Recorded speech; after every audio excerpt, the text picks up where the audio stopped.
قال تعالى إنما المؤمنون إخوة.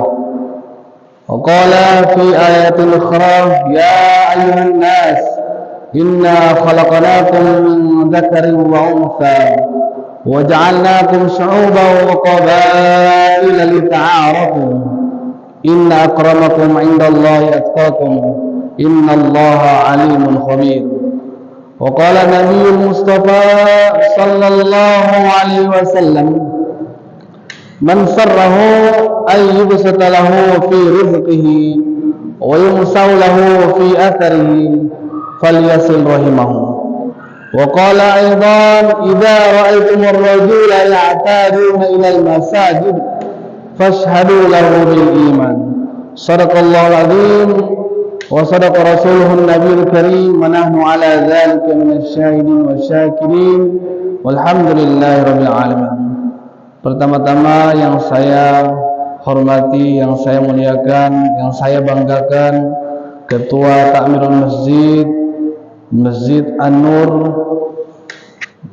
Basaan, Kecamatan Ratatotok, Kabupaten Minahasa Tenggara, dan seluruh perangkatnya, serta yang saya muliakan, yang saya hormati, yang saya banggakan, Bapak Imam Masjid An-Nur beserta perangkat-perangkatnya, dan kepada seluruh jamaah-jamaah, baik bapak-bapak, ibu-ibu, dan juga ada beberapa adik-adik yang hadir di sini.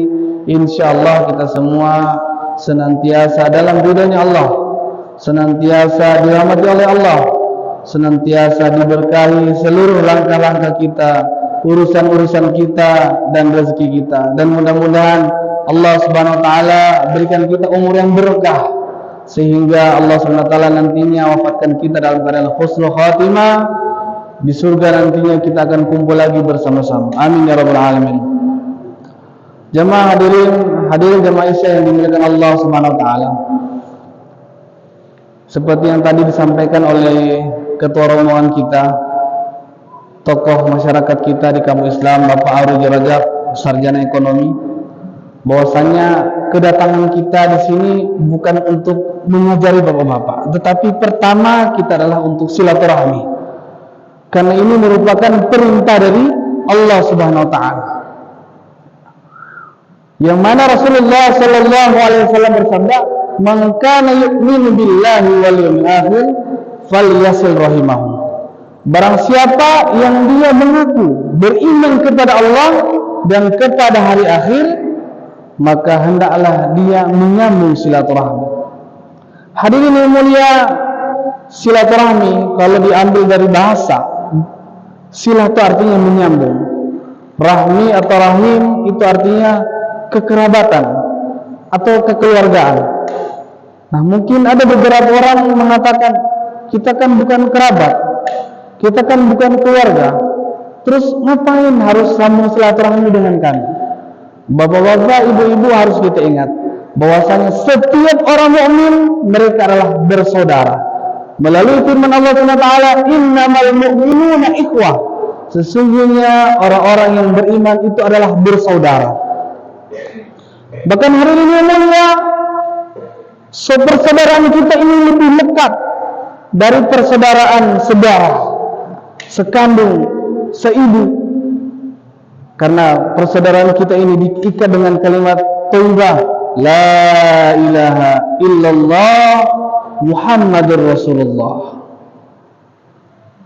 Yang mana hadirin mulia, tentu di dalam silaturahmi ini banyak sekali fadilah-fadilah yang Allah Subhanahu wa taala janjikan melalui sabdanya Nabi Muhammad sallallahu alaihi wasallam. Di antaranya adalah sabda Nabi Muhammad sallallahu alaihi wasallam, man sarrahu ayyubsata lahu fi rizqihi wa yusau lahu fi atharihi falyasil rahimahu.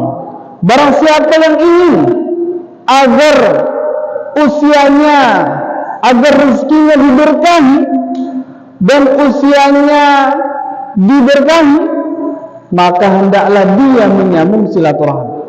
Hadirin mulia, orang yang senantiasa menjalin hubungan silaturahmi, menjalin ukhuwah Islamiyah, mempererat hubungan kita sesama mukmin, maka Allah Subhanahu wa taala akan berkahi rezekinya. Sehingga hari ini mulia, walaupun kelihatan secara kasat mata hanya sedikit, tetapi berkah. Karena yang namanya kenikmatan, keberkahan itu tidak selalu melulu kita melihat jumlah. Tetapi hari ini mulia, keberkahan dari rezeki itu Allah Subhanahu wa taala berikan yang pertama, ada rasa puas. Dan di dalam rezeki yang berkah itu Allah Subhanahu wa taala berikan rumah tangga kita akur, anak-anak kita dengar-dengaran. Nah, itu salah satu manfaat daripada silaturahmi. Allah Subhanahu wa taala akan jadikan rezeki kita itu luas dan berkah. Dan kemudian Allah Subhanahu wa taala akan panjangkan umurnya. Para ulama mengatakan dipanjangkan umurnya di sini bagaimana maksudnya? Dipanjangkan umurnya di sini maksudnya suatu saat nanti ketika kita sudah tiada, maka kebaikan-kebaikan kita tidak akan putus. Akan dilanjutkan sama anak cucu kita, akan dilanjutkan sama keluarga-keluarga kita, atau akan dilanjutkan sama orang-orang yang dulu pernah berjumpa dengan kita, dengan sering menceritakan kebaikan-kebaikan kita. Mungkin Bapak Ibu, kalau kita lihat ada orang yang sering silaturahmi, itu biasanya dia dibicarakan kebaikan. Nanti misalkan dulu ibu kita sering silaturahmi ke rumah keluarga-keluarganya. Setelah kita datang kemudian untuk meneruskan apa yang dulu pernah orang tua kita buat, kita datang ke rumah keluarga ibu kita, maka nanti mereka akan menceritakan kebaikan-kebaikan orang tua kita. Nah, dulu ibumu itu sama sekali dengan kamu, sering datang ke sini, masya Allah, bagi-bagi rezeki, senyum-senyum, ceritakan sesuatu yang baik. Kita dengan kedatanganmu ke sini, kami jadi ingat kenangan-kenangan manis bersama ibumu dulu. Kami jadi ingat kenangan-kenangan manis bersama ayahmu dulu. Itulah hadirin mulia, umur yang panjang. Walaupun kita sudah tiada nanti, kebaikan-kebaikan kita tidak akan habis diceritakan oleh orang-orang sepeninggal kita. Mudah-mudahan kita Allah SWT golongkan sebagai kaum mukmin yang senang untuk silaturahmi. Amin ya rabbal alamin. Hadirin jamaah Isya yang dimuliakan Allah Subhanahu wa taala, kemudian masuk kedatangan kami ke masjid ini yaitu untuk memakmurkan masjid. Untuk memakmurkan masjid. Karena hadirin yang mulia, makmurnya masjid itu bukan hanya dilihat dari segi bangunan fisiknya saja. Akan tetapi makmurnya masjid itu bisa dilihat juga dari amalannya. Nah, salah satu amalan di masjid yaitu dengan ta'lim. Majelis zikir, mengingatkan orang kepada Allah Subhanahu wa taala. Ingat, fungsi masjid bukan hanya untuk sholat saja. Akan tetapi di dalam masjid itulah akan dibentuk karakter-karakter orang yang punya prinsip kuat. Anak-anak yang alim-alimah, anak-anak yang hafidh-hafidhah, da'i-da'iyah yang siap memperjuangkan agama kemana saja mereka berada. Maka hari ini mulia kita duduk di sini untuk saling mengingatkan mengenai pentingnya menghidupkan dan memakmurkan masjid. Hari ini mulia, dalam hadis riwayat Abu Hurairah radhiyallahu anhu, Rasulullah sallallahu alaihi wasallam bersabda, "Majtama'a qaumun fi baitin min buyutillah yatluna kitaballah wa yatadarasuna bainahum illa nazalat 'alaihimus sakinah wa ghashiyatuhumur rahmah wa hafathumul malaikah wa dzakarahumullahu fi man 'indah." Rawahu Abu Dawud. Disebutkan dalam hadis bahwasanya Rasulullah sallallahu alaihi wasallam bersabda, tidaklah berkumpul suatu kaum dari salah satu rumah-rumahnya Allah SWT, melainkan Allah pasti akan memberikan kepada mereka 4 keuntungan. Yang pertama, Allah Subhanahu wa taala akan menurunkan kepada mereka yang namanya sakinah. Sakinah itu apa Bapak Ibu? Ketenangan jiwa.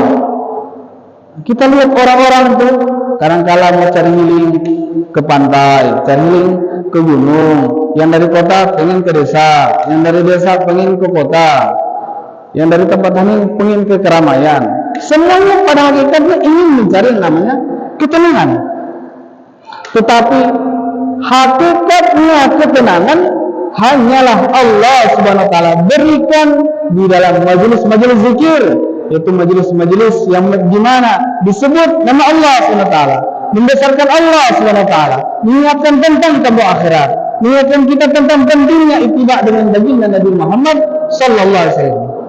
Kemudian yang kedua, wa wasyatumur rahmah. Allah Subhanahu wa taala akan meliputi mereka dengan rahmat. Hadirin mulia, lawan dari rahmat itu adalah laknat.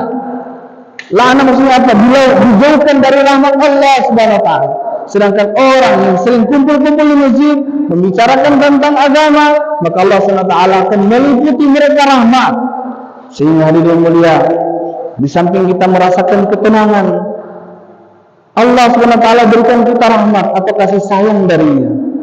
Yang mana kalau Allah SWT sudah liputi hamba ini dengan rahmat, apapun usahanya, kemanapun dia berada, maka dia akan senantiasa berada di dalam penjagaan Allah Subhanahu wa taala.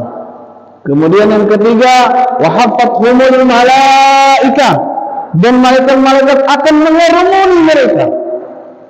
Jadi walaupun kita tidak melihat, tapi kita yakin. Yakin dari mana? Yakin dari sabda Rasulullah sallallahu alaihi wasallam, bahwasanya di dalam sebuah hadis yang mafhumnya disebutkan, inna lillahi tawafuna minal malaikah. Sesungguhnya Allah Subhanahu wa taala memiliki malaikat-malaikat yang biasa berkeliling di jalan-jalan. Ngapain malaikat berkeliling di jalan-jalan? Bukan berkeliling sebagaimana kelilingnya kita. Terkadang keliling tanpa tahu arah, mau kemana saya, tanpa ada tujuan yang jelas. Malaikat-malaikat ini berkeliling untuk mencari majelis-majelis yang dimana di situ disebutkan nama Allah Subhanahu wa taala. Maka ketika malaikat-malaikat ini melihat di situ ada orang-orang yang menyebut Allah Subhanahu wa taala, mereka datang berkeliling, bersaf-saf. Kalau saf kita dari depan ke belakang, tetapi safnya para malaikat dari bawah sampai ke langit. Dan ketika hari yang mulia, setelah majelis kita ini selesai, maka para malaikat ada yang berseru, antumu maghfurun lakum qad buddilat sayi'atukum hasanat. Bangkitlah kalian dalam keadaan dosa-dosa kalian telah diampuni oleh Allah SWT. Hadirin yang mulia, ternyata banyak sebab-sebab Allah SWT menghapuskan dosa-dosa kita. Bukan cuma dengan istighfar. Dengan kita duduk di majelis zikir, majelis membesarkan Allah SWT, Allah akan mengampuni dosa-dosa kita. Itu akan menjadi wasilah atau perantaraan dosa-dosa kita diampuni oleh Allah SWT. Kemudian yang mulia, Allah SWT memberitahukan kepada para malaikat, saksikanlah oleh kalian, akan aku berikan apa yang mereka inginkan, dan aku akan menjauhkan dari mereka apa yang mereka ingin hindari. Maka hari mulia, selama kita duduk di majelis ilmu ini, kita hadirkan bahwasanya majelis ini adalah majelis yang mulia di sisi Allah SWT, walaupun kita jumlahnya tidak terlalu banyak.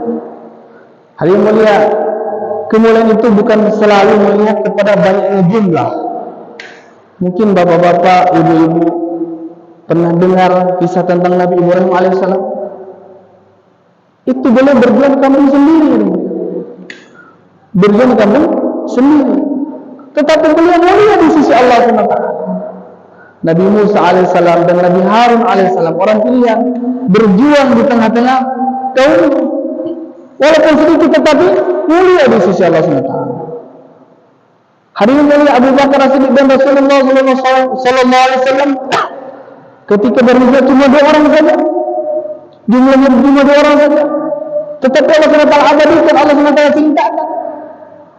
Hadirin mulia, sesungguhnya kemuliaan itu bukan hanya dilihat dari segi jumlahnya saja, akan tetapi kemuliaan itu dilihat kita ini lagi ngapain.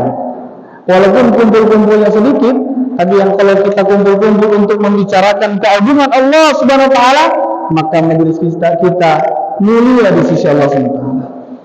Kemudian yang terakhir, hadirin mulia, orang-orang yang kumpul-kumpul seperti ini, wa dzakarahumullah fi man indah. Allah Subhanahu wa taala akan menyebut-nyebut nama kita, bahkan menyebut-nyebut nama kedua orang tua kita di majelisnya para malaikat. yang kita bisa bersatu pada malam ini. Mudah-mudahan Allah SWT jadikan malam ini merupakan malam Allah SWT jadikan kebanggaan bagi kita nantinya di akhirat, dan akan menjadikan saksi pada malam ini bahwasanya kita termasuk orang-orang yang beruntung nanti di sisi Allah SWT. Hadirin Allah SWT, saya rasa cukup itu saja yang saya bisa